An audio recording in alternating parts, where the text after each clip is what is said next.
Kowane hali ɗan jarida zai shiga idan ya yi jinkirin koyon amfani da AI? A cikin 'yan shekarun nan, duniya ta shiga wani sabon zamani na fasaha da ya sauya yadda ake rayuwa, kasuwanci, ilimi da sadarwa. Ɗaya daga cikin manyan sauye-sauyen shine bunƙasar Artificial Intelligence wato AI, fasahar da ke baiwa kwamfuta damar aiwatar da wasu ayyuka da a da sai ɗan adam ya yi da kansa. Fannin aikin jarida na daga cikin waɗanda wannan fasaha ta fi shafa. Yanzu ana amfani da AI wajen bincike, tattara bayanai, fassara harsuna, takaita dogayen rahotanni, gyara rubutu, tsara tambayoyin hira, nazarin bayanai da kuma samar da sabbin dabarun gabatar da labarai. Ko me yasa AI za ta zama muhimmin abu ga ɗan jarida? Aikin jarida na buƙatar sauri, inganci da kuma sahihancin bayanai. A wannan zamani, masu karatu da masu kallo suna son samun labarai cikin gaggawa ba tare da an yi sakaci da ingancinsa ba. AI na taimakawa ɗan jarida wajen rage lokacin da yake kashewa a wasu ayyuka domin ya fi mai da hankali kan bincike, tantance bayanai da kuma samar da ingantaccen labari. Misali, idan aka samu rahoto mai shafuka da dama, AI na iya takaita shi cikin daƙiƙu kaɗan. Haka kuma tana iya taimakawa wajen fassara bayanai daga harsuna daban-daban zuwa Hausa ko Turanci domin sauƙaƙa fahimta. To amma wai shin AI za ta iya maye gurbin ɗan jarida? Duk da irin ci gaban AI, ba za ta iya maye gurbin ƙwararren ɗan jarida ba. Dalili kuwa shine AI ba ta tunani irin na ɗan adam, ba ta zuwa filin ɗaukar labarai, ba ta yin tambayoyi kai tsaye, kuma ba ta fahimtar yanayin al'umma kamar yadda ɗan jarida ke yi. Babban aikin AI shine taimakawa, amma aikin bincike, tabbatar da gaskiya, kare ƙa'idojin aikin jarida da ɗaukar alhakin abin da aka wallafa duk suna hannun ɗan jarida ne. Abubuwan da AI za ta iya taimakawa a kai. Wasu daga cikin ayyukan da AI ke sauƙaƙawa sun haɗa da binciken bayanai cikin sauri, takaita dogayen rahotanni, fassara zuwa harsuna daban-daban, gyaran nahawu da kuskuren rubutu, samar da tambayoyin hira wato interviews, rubuta daftarin labari, samar da taken labari masu jan hankali, nazarin bayanai da jadawalai, samar da ra'ayoyin shirye-shiryen rediyo, talabijin da kafafen sada zumunta. Amma a yi hattara, duk da amfaninta, AI ba koyaushe take ba da amsar da ta dace ba. Wani lokaci tana iya kawo bayanan da ba su da tushe, kuskuren kwanan wata, kuskuren sunaye, ko kuma ta haɗa bayanai marasa inganci. Saboda haka, ƙa'idar farko ga ɗan jarida ita ce kada ya taɓa wallafa abin da AI ta samar ba tare da bincike da tabbatar da sahihancinsa daga amintattun tushe ba. Wannan ya dace da ƙa'idojin aikin jarida da ke gina amana tsakanin kafar yaɗa labarai da jama'a. Shin rashin koyon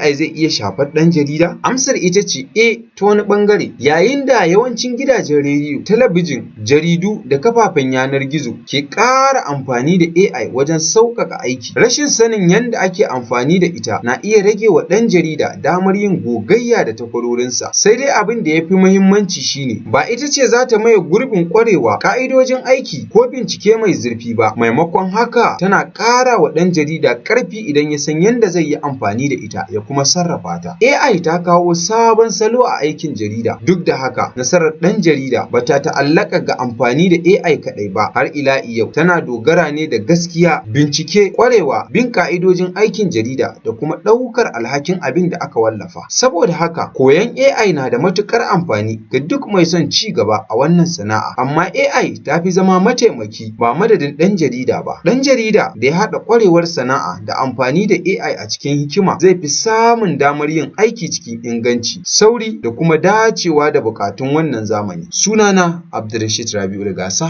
Ku ci gaba da bibiyata domin samun ƙarin wasu labarai da suka shafi aikin jarida da kuma kafafen watsa labarai.